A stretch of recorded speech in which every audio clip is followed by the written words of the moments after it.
Yeah, thanks a million, John, and just like to say thanks to Sean, Kevin, Kieran and Siobhan and the rest of the Knots team for having me here today, and also a quick thank you to the Nuffield Ireland for allowing me to pursue this Nuffield scholarship subject close to my own heart. Thanks for that great introduction, John. I think if anyone in the audience knows me, and there are a few there that do, that know I mustn't have written that one myself. But anyway, it sounded better than it actually really is in reality. Hopefully this presentation will be the opposite. So I'd like to just move on. And I suppose just before we get into, I suppose, my Nuffield scholarship or that, the ability to go and meet a lot of farmers, we just wanted to look at, our current knowledge and research on biological farming and regenerative agriculture is very, very limited. We're only scratching the surface. It's like the tip of an iceberg, and unfortunately, I suppose, just through the way the systems were developed over the last 60 years, modern agriculture has also been a bit like that. We looked at treating symptoms and not the cause. So basically, just a brief intro. My Nuffield study started off life as biological farming, conservation agriculture, regenerative agriculture systems. What are they, and how can they help Irish farmers deal with EU directives and climate change challenges, biodiversity challenges, the new Green Deal saying we had to reduce nitrogen on farm and ag chemical on farm for conventional growers. And then we have this other sort of push from consumers starting to look for food that's produced in a far more environmentally friendly fashion. So I suppose I looked at things like conservation agriculture, biological farming systems, and regenerative agriculture. They were the three key terms that are out there in use over the last 20, 30 years and more recently. So again, just to start off with a picture, conservation ag, and here's a man behind me on the podium, John Geraghty, doing what he does best, out educating farmers and advisors and students in the field. So the basic principles of conservation ag, just to touch on them quickly, was minimum soil disturbance, maintenance of permanent soil covers as much as possible, and cropping system diversity. So that brought us along then to biological farming principles, and again, John, I suppose, had done his, just to touch base with, he'd done a Nuffield scholarship on that conservation agriculture system. So a number of years ago, Gary, I think, spoke at the inaugural Knots BioFarm conference, and we've, learned a lot from Gary over the years. He sort of expanded on those initial principles, and to take into account things like maybe soil testing and feeding crops balanced crops, and looking to use less of the chemistry and maybe more green manures and compost, etc. And that then, I suppose, the latest term that's most familiar to people around the world is probably regenerative agriculture. And again, mainly maybe because one man, Gabe Brown, in the bottom right-hand corner of the slide, Gabe, between writing books on the subject and speaking publicly and at large, he's also, I suppose, been involved in that Netflix documentary, Kiss the Ground, which opened up the whole idea of regenerative agriculture to an awful lot of non-farming people.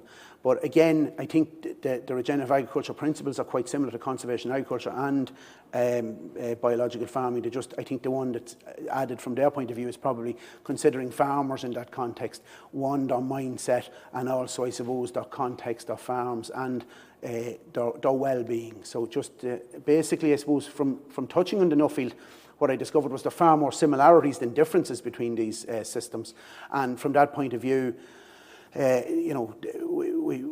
was good to see, because a lot of people were on the right level with that. But really, I suppose, from doing the Nuffield, what I found was this is all about people. And the more I see of it, it's just about touching with people and engaging with people. And I'll come back to that a number of times on the talk. Really, and again, we talk about diversity in conservation agriculture and biological farming systems. In regenerative agriculture, we need to be pushing for diversity in our friends, our opinion, our debates, our discussions, and that's why I suppose we're here today.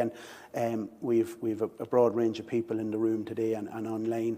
But again, just some brief things with the people. Johnny Green, who's speaking later on, and made reference to the fact that in his system, someone said, "You're a no-tiller," and he said, "I'm not a no-tiller. no-tiller. I do a lot more than no-tilling on this farm. It's a system of farming, and it's how I approach that system. Gary Zimmer uses the term, don't let perfect get in the way of good, and I think that's a really good way for a lot of people who want to get into this type of farming to give them the confidence to try something. He also mentions earn the right, and that's all about educating yourself, that you understand if you want to reduce inputs, well then how can you earn the right to do that and still not suffer maybe a loss of income? Jim, who's a loud farmer, has a great saying, a crooked loaf makes a straight belly. So again, similar to the principle, don't let perfect get in the way of being good. Ray Archuleta, who's a great educator of farmers and advisors for the last 40 years in the States on regenerative agriculture and conservation ag principles. If people understand the why, they'll figure out the how for themselves, they'll make it work.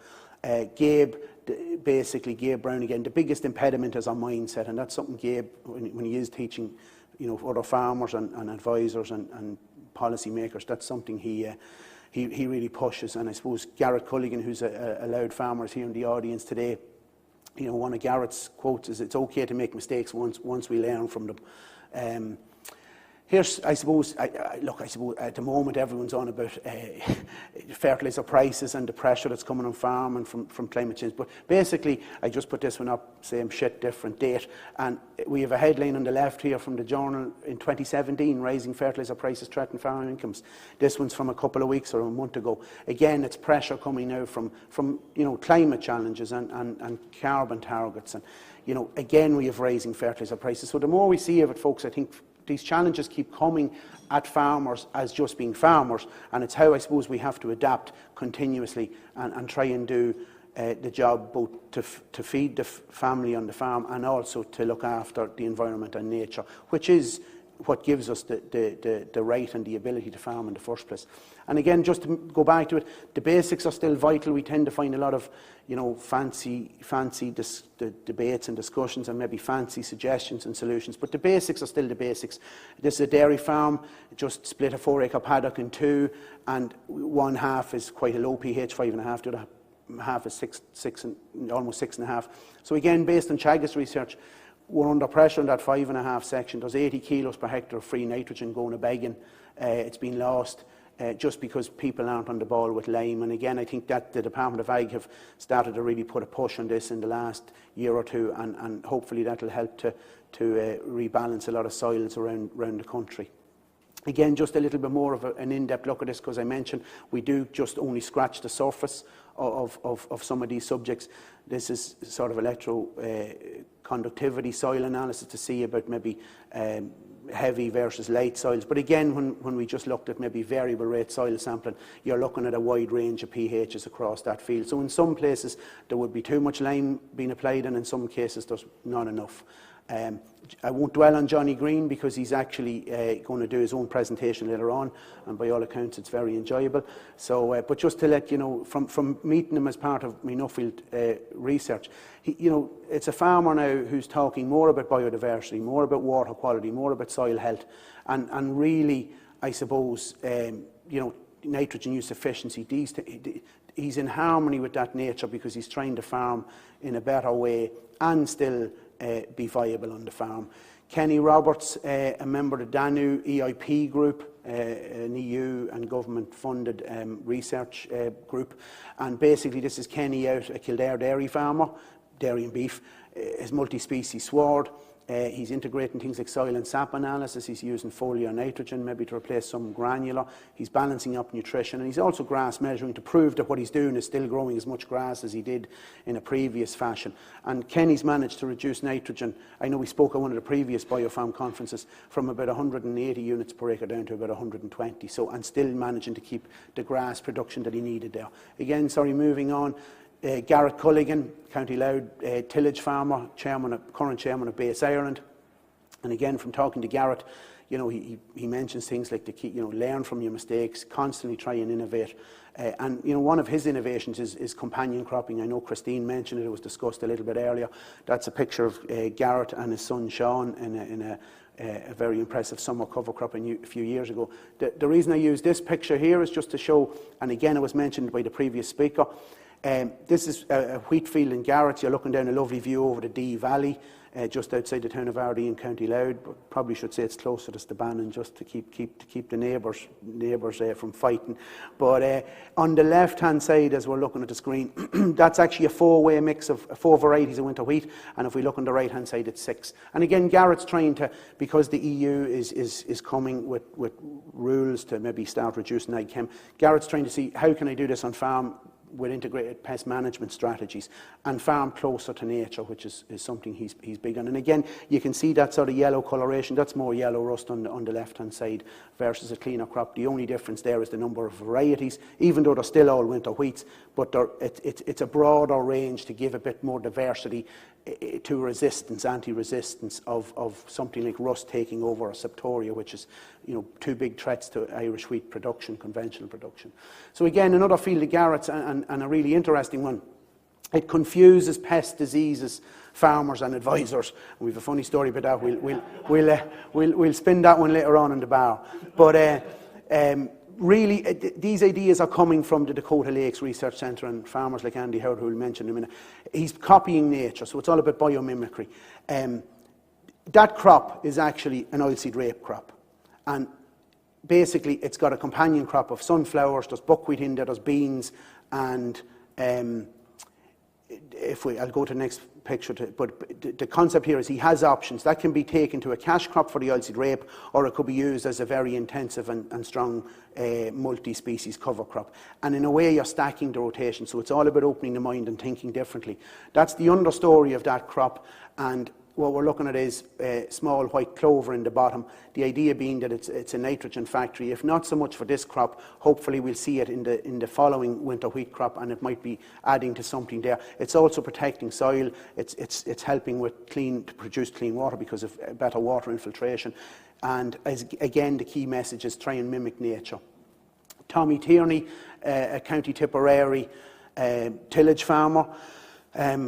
He's a member of Base Ireland as well, but just on the right-hand side is 2 mixing tanks that he set up a number of years ago, basically to look at making up some mixed foliars for himself, but also he's doing brews and biological amendments in that zone. So again, trying to find solutions on farm from trial and error that maybe will help him reduce the nitrogen and reduce ag chem, to help him fit in and make those rules easier to work with on his farm and farm in a more environmentally friendly fashion. Again, just 2 quick pictures. On the left-hand side, it's 2 fields side by side from that farm. And again, you can see where maybe 6 or 7 years of conservation ag is definitely starting to have an effect on soil colour. One of Tommy's wildflower strips up the middle of a field, the idea being to bring in more pollinators and also more natural predators. So to help them avoid using the need for insecticides, chemical insecticides. This is a picture that hopefully we'll have to turn our head sideways, folks. Sorry. He's basically seed dressing as he's sowing crops there. And that's a biological homemade seed dressing that Tommy's producing. He's quite into Korean natural farming. And again, that whole area of opening the mind out to diversity is critical. Again, Martin and Matt Garrigan, 2 members of Base Ireland. And the interesting thing, I suppose, is a number of years ago, Martin and Matt started a transition towards biological farming systems, looked at no-till, looked at cover crops, and started incorporating organic manures. But basically, when they got more confident with that, they actually took the option and went on and transitioned some of the farm towards organic. So again, it's about giving people, I suppose, the education and the help and the tools to give them the confidence to keep moving in what they perceive is the right direction. But it can be done. I suppose 2 legends in the Irish tillage farm and landscape, Michael and Norman Dunn, and I think this picture tells a really important story. They'd be seen as conservation agriculture or regenerative agriculture tillage farmers, but quite large tillage farmers. And a number of weeks ago, they picked up a big award for Farming for Nature as ambassadors for 2021, and that was a key. I think it's just a sign that the larger farmers are embracing this and getting in tune. And just to move on to a few slides, these are some pictures from Norman and Michael's farm, and it's just, they're nature enthusiasts. They know that to work better with nature will help them become more profitable and successful, and longer term farmers to keep it there for the next generations. So again, The lads are here in the audience, and people can have a chat with them afterwards to see what they're doing. But again, their systems are allowing them reduce chemical nitrogen and reduce ag chem, but it means that they have to think as a systems approach. Tim Parton in the UK, I know Mike Harrington speaking later, and Tim and Mike are two great proponents of sort of conservation ag in the UK and regenerative agriculture. Tim has won many key awards, Farmers Weekly Soil Farmer of the Year and Farm Innovator of the Year, and more recently, and this is one of the ones he's quite proud, maybe more proud of, is a local sort of conservation ag, wildlife conservation group, where he, for the work he's doing on farm and really encouraging higher levels of biodiversity to come back to the farm through his farming practices. Andy Howard, a Nuffield UK scholar, did his Nuffield on intercropping and companion cropping. Christine mentioned in an earlier presentation. Some very interesting work going on there with Andy. He gave some of us the inspiration to go on and try these things on our own farm. And Andy would tell you that when he, his beans and oats, mixed species, mixed crop, they're still more profitable per acre than when he grows them separately. And he's sort of talking about things like 75% less rust because of the mixtures of the species. And we've seen that with some of the Irish farms over the years, similar type approach. So again, it's all to get to maybe where the EU or people want us to get to, policy makers. And these farmers, instead of waiting around, are actually lifting the baton and running on with it. Dakota Lakes Research Farm. On the left we have Dr. Dwayne Beck, and on the right we have Dr. Randy Anderson. Randy is a USDA soil weed ecologist. But they've done some interesting collaborative work together over the years. I suppose the Americans really are the best people at opening the minds, and I think we've all known that for a long time. And as I said myself, there's a lot of Andersons in Ireland, some of them in County Louth, and I don't think anyone over here would have the courage to call their son Randy. So it'll just show you how the Americans think differently. But Dwayne Beck emphasises the need for systems-based research, because this is what changes. This is the transformational change he talks about.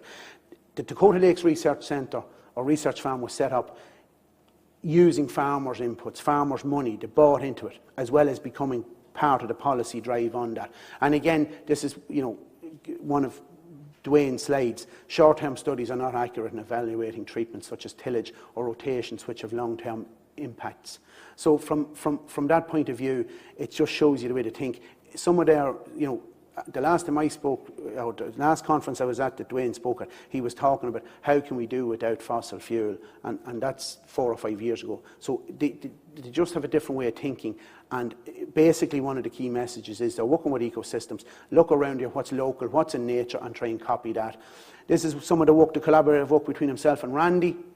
You have weed density and rotations. So instead of maybe a research centre looking to see what chemical will control the weed effectively, these guys are actually saying, what sort of rotations can we run that will actually reduce weed pressure? So it's just a different way of thinking. And again, it's fitting in with the current, the way EU and world policy is being centred. Rick Bieber, great character, farmer from South Dakota, visited Ireland a number of times. And what I like about this is it's a simple visual aid to helping us understand why we should be doing things. And he was saying you need to mix your cool season and your warm season grasses and broadleaves if you're doing these cover crop mixes. Christine spoke about the different families, and I think the beauty of why I used this slide is maybe some people, including myself, could make a meal out of explaining to a farmer how to do something, and Rick just put it into this very simple thing. So we've used this a lot in education over the years, and again, this is an innovation by the USDA. What they call the rainfall simulator. This was designed to demonstrate to farmers the harm that maybe erosion could do. A lot of rain quickly if they're not protecting the soil and protecting with cover crops, or soil armour as they call it. They reckon an average raindrop could hit the soil at 20 miles per hour. So that's quite a fair impact when you think of it. I think these things are very useful because most farmers don't realise if we're doing any harm that we are doing any harm. And I think it's little visuals like this can actually point us, well look, just consider it from this point of view, and I think that's part of the diversity. On the left, on the extreme left, is a forest soil. And it'll just show you, again, people mentioned the fungal dominant soils, but something's able to hold all that water. That picture was taken at the end of that demonstration. So to be fair, the extreme right hadn't as much water in it earlier on. The middle two filled up quickly, and that's bare soil and bare soil with a straw residue. On the extreme right you have a cover crop, and on the extreme left you have a forest soil. The difference there is, and we sort of filtered them out after, you have a lot more soil in the two middle ones. So again, that's a farmer's nutrients, that's a farmer's asset, that's a soil. So if he or she sees this, they start to realise, well then that's what's happening, we don't want to run it off. David Brandt doesn't get much of a mention, but a great character, brilliant innovative farmer, cover cropping probably 30 plus years, and would say himself it's only when they started to look at mixtures of cover croppings that the magic really started to happen. Again, nitrogen use efficiency. This man's talking about long-term cover crop strategies allowing him to reduce nitrogen dramatically on his cash crops like corn or soy. Diversity is needed in research and funding, folks. And I think the Department of Ag in Ireland here, fair play to them, through people like Jack Nolan, I know he spoke here the other day, Niall Ryan on biodiversity, Jack on nitrates, and they're seeing that it's going to take everyone coming together, and that farmers' viewpoints are more than very relevant. But again, they're starting to see, there's a little bit of a move towards funding going out into smaller groups. The UK, and I know John's here and Michael speak after, to me the UK are way ahead on this already with outfits like Agroecology, Farah, CHAP. Here in Ireland we're lucky to have the EIPs, the European funded projects, and the government funded projects, and I know some of the Danu group are here as part of that, and maybe some of the other groups. Great initiatives, and really integrating farmers into it. Embrapa in Brazil is a farmer research and advisory agency. They tend to focus more on research than advisory. Their projects involve how do we develop a grass that doesn't need as much nitrogen. One of their current projects is, and again it's like the Dakota Lakes, thinking really large, goals. One of their current projects is how do we not need to import phosphorus fertilizer in the next 5 to 10 years.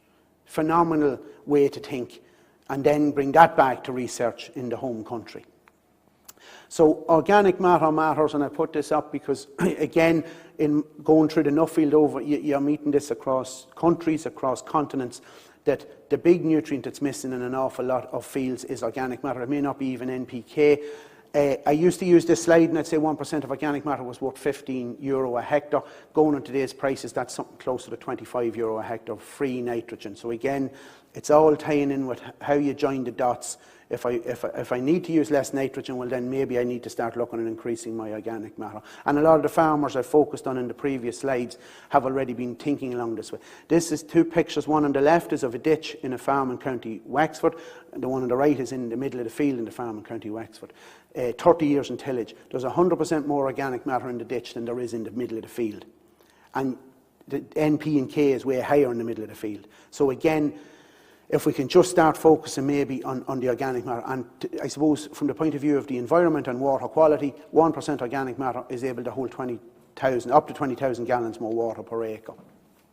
I couldn't let the day pass without talking about a good old friend and colleague, and to many others in the room and on the live stream, Philip Reck, a really innovative farm manager from County Wexford. His tagline was "Farmers educating farmers," and to be fair, unfortunately we lost poor Philip. He passed away earlier in the year, and if I know he's either looking, well, if he's anything like some of us, he's either looking down or looking up at us. But anyway, maybe a mix of the two. But he'd have a great laugh and would encourage us all, and would be so proud. He really did some innovative things down there in his role as farm manager, and his role as chairman of BASE. And this is one of the really influential things I thought he put up. He's a great man to tweet and to work social media. Balsamic clover, lots of nodulation. That's a nitrogen factory. It's part of his cover crop mixes. He was one of the rare. So again, to go back to my initial slide in Wexford, Philip was raising organic matters in tillage fields in Wexford by the use of multi-species and continuous cover cropping. So he was increasing organic matter without using organic manures or livestock. And I think, you know, that was a really innovative thing. It's not, you know, it's just to show that there's different ways of doing things. And again, we're looking at these cover crops, different root architecture, all feeding different types of microbiology in the soil and earthworms and different things. So it's important to get that diversity out there. Again, part of the Nuffield interviews, I spoke with Dr. Siobhan Walsh, who's now the sustainability editor with the Farmers Journal, Dr. Helen Sheridan, who presented at this conference before on multi-species work. Both phenomenal women doing great work for farmers and agriculture in the country. And, you know, two tough individuals, they will try and come at both sides of the argument and really see that it has to be a sensible approach. So I think, again, just to touch base that there's a diversity out there, and it needs to, you know, it needs to spread through media, research, farmers, commentators, everyone to do it. Ray Archuleta, one of the most passionate people you could have presenting at a conference, talks all about mindset, and definitely then everything's connected. So look, just to touch then on cover crop benefits.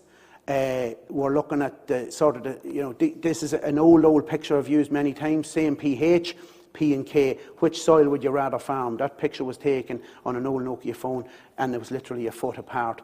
We're looking at different soil structure, we're looking at physical and biological benefits. I know most people would say they'd rather farm the piece on the right. Christine mentions the liquid carbon pathway. So soils without living plants and roots, they're not really soils as such, we're all connected. You've got the soils, the plants, roots, root exudates, microbes, macrofauna, micro. So again, it's just thinking of it that it's all connected and the good it can do. I keep saying we don't know a lot more than we know. You know, we're only scratching the surface, folks. And I think a lot of people talk about fungal bacteria. This is a little trial we did with a student last year in a spud field in County Louth. Fungal bacteria ratio 0.8 to 1 on the left. Massive root mass. A lot of these dreadlock roots, as people call them, actually a higher bacterial content in that soil than fungal versus what's on the right-hand side. This is the one we get a bit of a laugh at, stakeholders. This is the way farmers were really treated for the last 20 odd years in most of the policy negotiations and most of the policy considerations. So some people said, that's you with the stake, Robbie, and both. And well, up our country we call that a post, but the posh farmers call it a stake. So that's why we put it in there. It can't be me. It's close to me, but that man has no grey hair. So, but anyway, look, it's this thing now. I think farmers, in fairness to the Department of Agriculture in this country, they're starting to engage more with farmers because they know that farmers know a lot of stuff.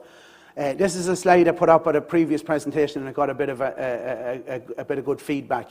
And it's a famous ag research centre called Copperface Jacks. Many ag students would know all about it. But basically, it's the essence of a multi-species sward. So and pretty much the perfect soil. So you have loads of life above ground, and you have even more life below the ground. You have a great mix of chemistry, physics and biology, and I suppose especially biology. There's loads of symbiotic relationships. There's loads of biodiversity. There's even loads of rotations. And I'm giving a nod to, you know, the cream always rises to the top. So I had a great friend who is now in the Department of Agriculture, and the first night it opened, first night or two, we walked in, and that time things were different, and things will be different for the next few years in this country. But that time we had two major cigarettes, and we were walking in, and he looked round at me, and it'll just show you. He was from a farm in Cavan, and there was a lot of knowledge about the importance of multi-species and what it contributes. And he just looked around and he said, Robbie, Byrne, we're in clover. So that'll just show you that the Department of Ag were way ahead on the curve with knowing about the importance of legumes and multi-species in swards. I just want to bring this one up to bring it back to awareness, because I know there's a lot of people talking about farming at the minute and farmers. And we're part of it, we're all part of this big ecosystem.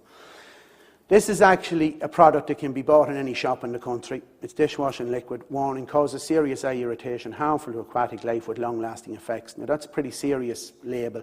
Keep out of the reach of children. The reality is that kids can be sent in to buy it. I just use it to say that I think we all have to be conscious that it's not just one sector or another sector, or even one part sector of a sector that's responsible for all either the problems or the solutions.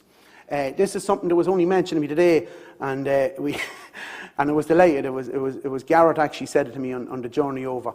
A it was on the RT newsfeed, Leah Dalton to meet her on Taoiseach.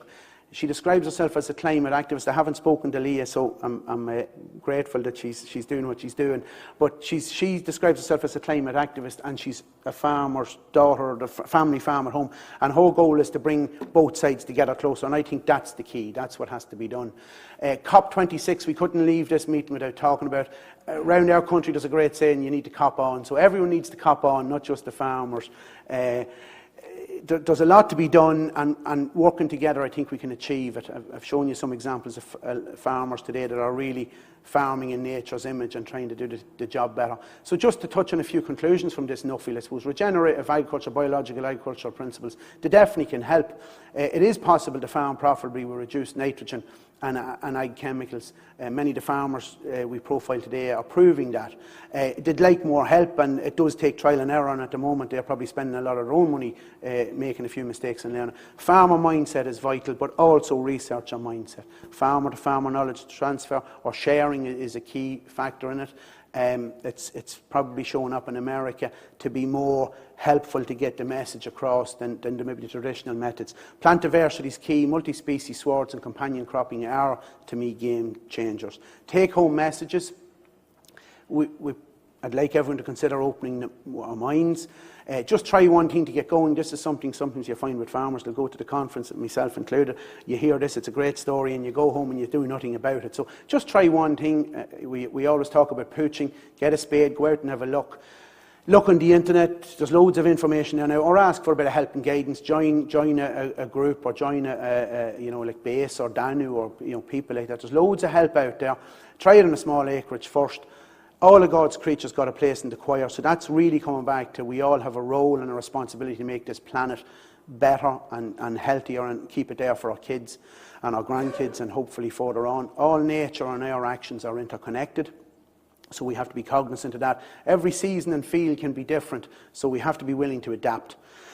There's no just hard and fast rule to this, so I suppose farmers, consumers, environmentalists, policymakers, and we all should be talking to each other, because it's only when we come together that we'll, as opposed to standing one side of a wall and maybe slagging each other, or taking it that we're all anti this and anti that and anti each other. I think when you bring people together, eventually some of those walls and barriers break down. So I'd just like to finish by saying Goramahigat, and you could look at any quotes to finish these type of talks, but I think this is pertinent today. You never change things by fighting the existing reality. Really to change something, we have to build a new model. And I think there's already a lot of farmers, both here in Ireland, in the UK, across the world, across Europe and across the world, and they're actually they're stepping out. They're really putting themselves forward and doing a great service to the environment and society in general. So hopefully we'll see more support for those guys. And as I said, if I could just talk to someone that's doing it, practicing these practices, and try and see can that be integrated on your own farm. So look, thanks a million for your time. I really appreciate it.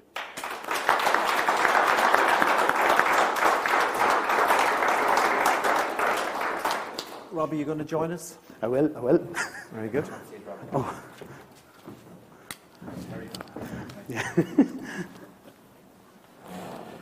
Well, that was a terrific presentation, and lots to think about. I'll certainly never walk past copper-faced jacks again with exactly the same mindset. But it's a great analogy, and it does to me strike home that it is important to find people where they're at, even if it is in copper-faced jacks. One quick question before I throw it out.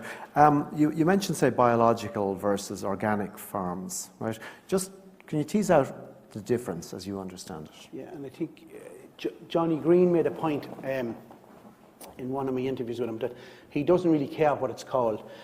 It's just that he's on that journey. Now, Johnny's not organic, so I suppose the big difference is you can have a lot of what we'd call biological farmers that still could be using chemicals, whereas organic farming, strictly speaking, is non-chemical. And as I said, with an example there of Martin Garrigan, who's moved, he spent a few years learning how to maybe farm with less inputs, and then when he got the confidence up, he then said, well, look, I can actually go organic and do it successfully. So you're right, John, there's stepping stones to that, and but the big difference is, like, what's happening at the moment with take regenerative agriculture, and I suppose the fear we might have with it is that it's going to be just taken as a word. It'll become like the old word sustainable.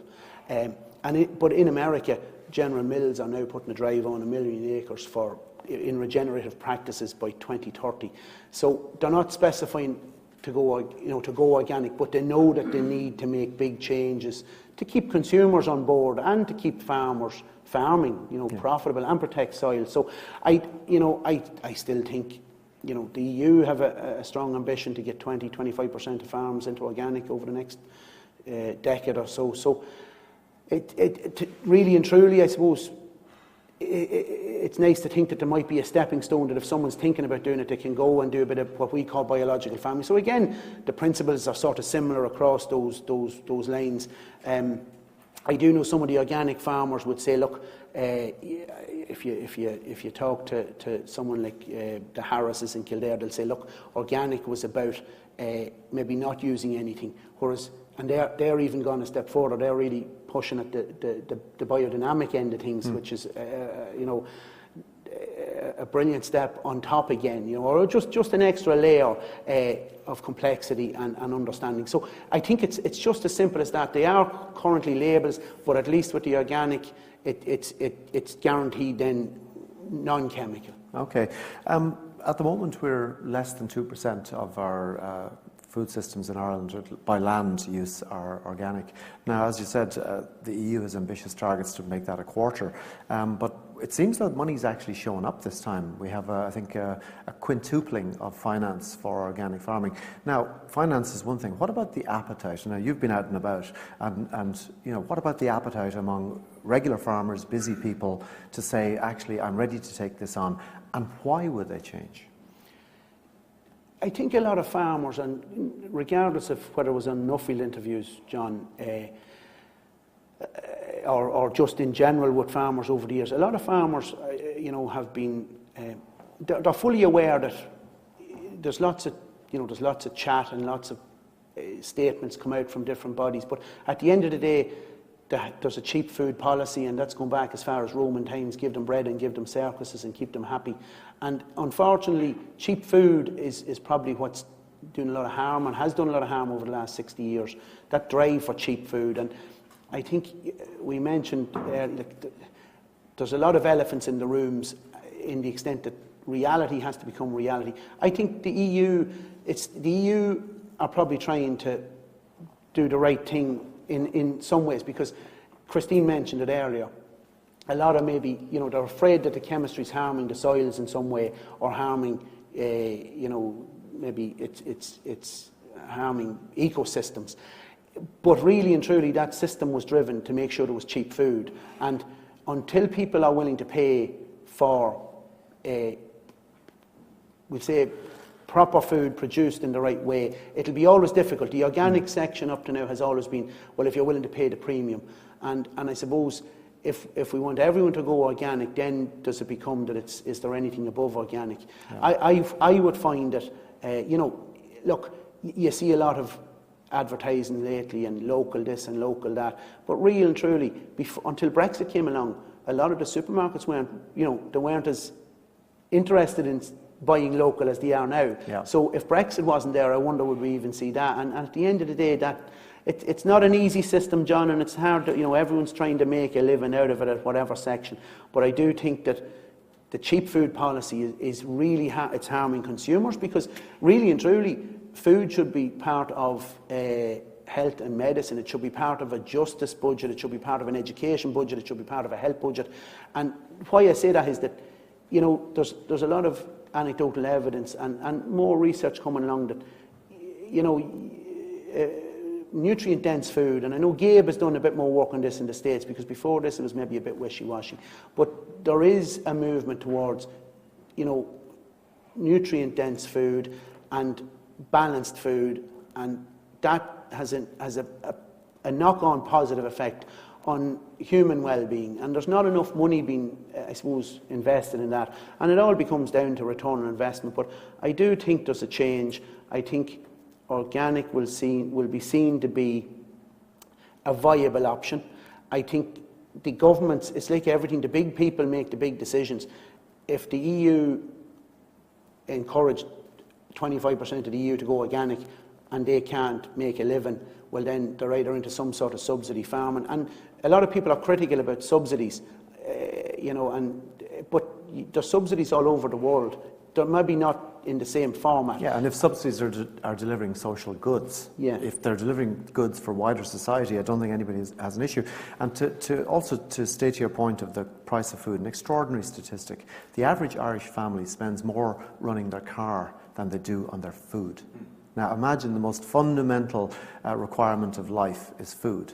We're spending more putting petrol or diesel into the car and paying the insurance. And that will tell you how out of whack things have gone in the last 40 years. I'd also suggest there's a huge common ground there between, if you like, farmers and the environmental sector in completely agreeing that food is grossly undervalued and forcing farmers in many cases onto a commodity treadmill, which I think we need to break from. I'm going to take a couple of questions, if I might, at this time. We've Patrick MacDonald has a question for Robbie. He says, for cover crops, do you consider biomass above the ground or root mass below the ground more important? No, well, I don't mean we hate making differentiations, but we'd always like to see far more root mass. But if you had to pick one, if you had to pick, root mass is far more important because above ground is just channeling down the energy from the sun and hopefully pumping it out as root exited. So we'd like to see, and we do see that, like someone mentioned earlier about varieties. You will see varieties with bigger root mass, and the whole idea is they'll pick up more nutrients, so again making things nutrient use efficiency improving. So to answer Paddy's question, I'd go for below ground. So to use your copperface Jack's analogy, the real action is underground. Gotcha. Okay. Right, another question, this is from James O'Keefe. He asks for multiple varieties of one crop, say for example 6 wheat varieties, and you did use an analogy there of 4 and 6. Is the difference in ripening time of the varieties a major issue that would make harvest difficult? Again, and the farmer I used the slide is in the room here, Garrett had done a little bit of study on that and sort of tried to get varieties that were, would come into reasonable harvest time at the same time, and has been successful in that.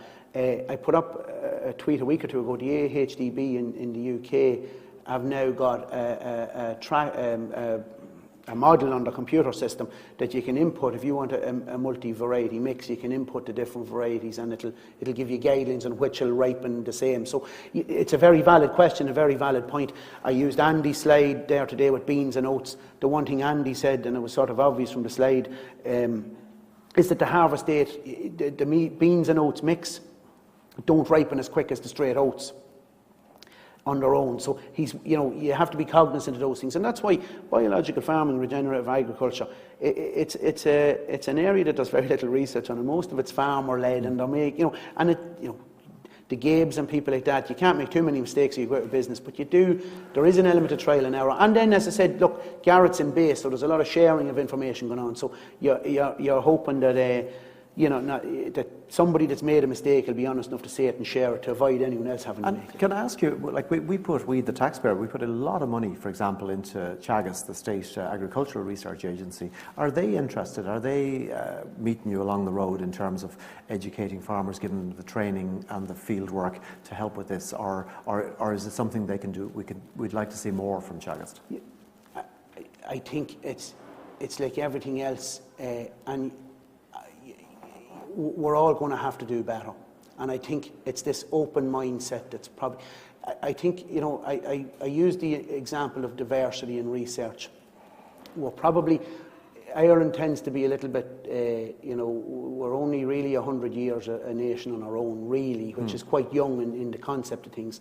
And I suppose people don't like to, we haven't gone through the big shifts, that other nations have gone through. So there was a great reason for setting up, we'll say, go back to the original days, because if you went back to the foundation of the state, you had a lot of, maybe farmers who were leaving school early, and you needed a state-sponsored education or training system. Sure. And we've now moved to a stage where, to be honest with you, look, we need more diversity in it, and I'd agree with, we're all taxpayers. hard to believe sometimes I'm a farmer. Well, I'm a part-time farmer and I do pay tax. And most lads and lassies in the room do. But like, no, my feeling on it is, John, I think I think what's stopping a lot of the move, the necessary requirement, is that there's probably people worried about, will it be seen that I was saying the wrong thing for the last 20 years? And I think that's, look, it's a bit of an ego thing, and it's a bit of a confidence thing. And we're in our bunkers a little bit as well, on all sides. Yeah, on all sides. Yeah. So I think, look, outfits like Teagasc don't have much choice anymore but to move with the times. Because before this, even environmental things, even internal policy, it's now a major climate. You know, it's a major issue around the world, and it's been driven hard and fast. And consumers are looking for a lot of, you know, good information to say what I'm buying from you. And, you know, we're an island nation that exports a lot of produce, and it keeps a lot of jobs going. So it's important for it to be seen to be as clean as it can be, or as green as it can be. And I've said this to some of the agribusiness and the research centres. We can't afford to be greenwashing. It'll blow up in our faces. So it has to be done correctly and honestly. Yeah, we have all the makings of a quality, genuine green product here, but we're not there yet. Now, since we have you in the room, Robbie, we have the roving mic, I hope. So if anybody would like to put a question to Robbie, right here with us. Any takers? There's a gentleman to the front. If we have a microphone, that'd be great. I'm not taking that question. You're not taking. No, that's going to be a tough one. Okay. I don't do tough questions. Right.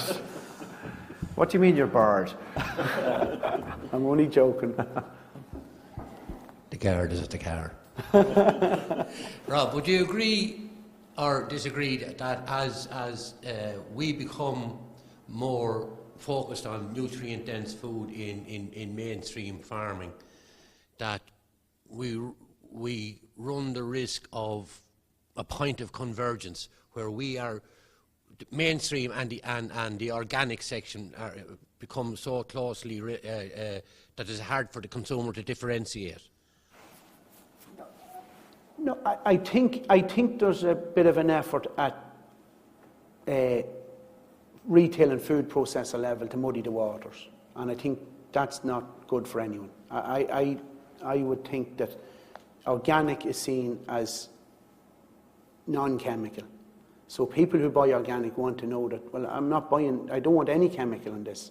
Whereas there's lots of food, for whatever reasons, is going to come from conventional type systems that may need to still use. And I think that's the biggest shift we're going to see. And I know what you mean, Colin. I know that's and it will be, you know, they'll be trying to put pressure on the organic system. But I think the organics is well fit to stand on its own 2 feet with those merits, which is chemical free. And there's people out there that want that, and we have to respect choice. There's people that don't want that. There's people that just want, you know, I have to feed a family on this budget and I need to buy X, Y, and Z.